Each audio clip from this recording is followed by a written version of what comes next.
যেভাবেই হোক গ্রিনল্যান্ড দখল করতে চান ডোনাল্ড ট্রাম্প। এই দ্বীপটিকে মার্কিন যুক্তরাষ্ট্রের সঙ্গে অন্তর্ভুক্ত করতে ডেনমার্কের প্রধানমন্ত্রী মেটে ফ্রেডরিকসেনকে ফোনে প্রায় ৪৫ মিনিট ধরে হুমকি ধামকি দিলেন ডোনাল্ড ট্রাম্প। ওই সময় তিনি আনুষ্ঠানিকভাবে প্রেসিডেন্টের শপথও নেননি। তা সত্ত্বেও ফোন করে ড্যানিশ প্রধানমন্ত্রীকে অনেকটা হুমকি ধামকি দিলেন ডোনাল্ড ট্রাম্প।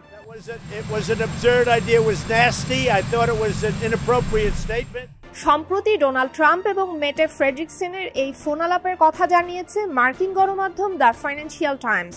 প্রতিবেদনে বলা হয়, ইউরোপীয় ইউনিয়নের এক কর্মকর্তা জানিয়েছে ট্রাম্পের কথা বলার ধরন ছিল খুবই ভয়ঙ্কর।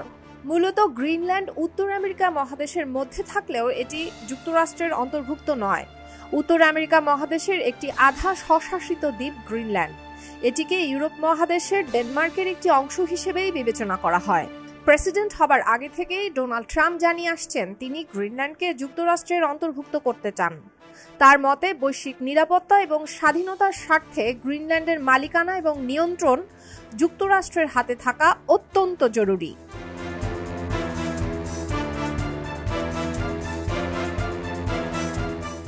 এই প্রতিবেদনে আরও বলা হয়েছে, গ্রিনল্যান্ডকে যুক্তরাষ্ট্রের অন্তর্ভুক্ত করার কথা বলতেই ডেনমার্কের প্রধানমন্ত্রীকে ফোন করেন ডোনাল্ড ট্রাম্প।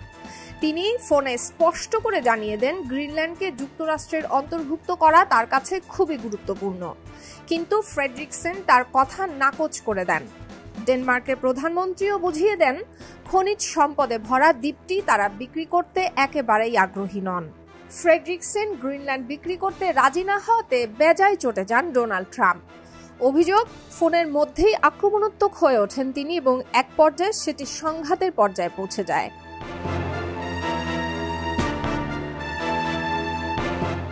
এদিকে ব্রিটিশ সংবাদ মাধ্যম ফিনান্সিয়াল টাইমসকে ২৫ জানুয়ারি কয়েকজন বর্তমান এবং সাবেক ইউরোপীয় কর্মকর্তা জানিয়েছেন এক কূটনৈতিক ওই ফোন কলকে ভয়ঙ্কর হিসেবে অভিহিত করেছেন। তিনি জানিয়েছেন ট্রাম্প ফোনে ডেনমার্কের প্রধানমন্ত্রীর সঙ্গে খুবই আগ্রাসী আচরণ করেন। কেন তিনি গ্রিনল্যান্ড বিক্রি করবেন না সে ব্যাপারে তাকে তিনি রীতিমতো জেরা করেন।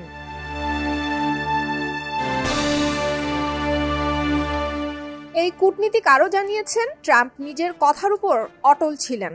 তার এমন আচরণ খুবই অপ্রত্যাশিত। ডেনমার্কের সাবেক আরেক কর্মকর্তা জানিয়েছেন এই দুজনের আলোচনা খুবই উত্তপ্ত ছিল।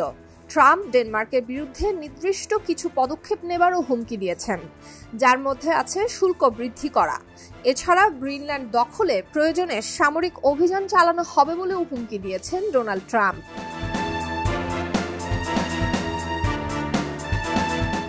উল্লেখ্য, ৪ সপ্তাহ আগে ডোনাল্ড ট্রাম্প জানান নিজেদের অর্থনৈতিক নিরাপত্তার জন্য গ্রিনল্যান্ড তাদের খুবই প্রয়োজন।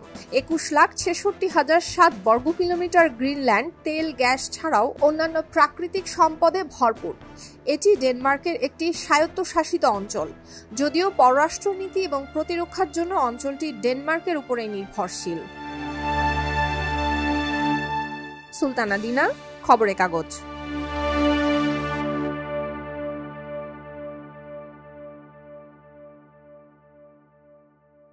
খবরের কাগজ, নিখাদ, নির্ভীক, নিরপেক্ষ।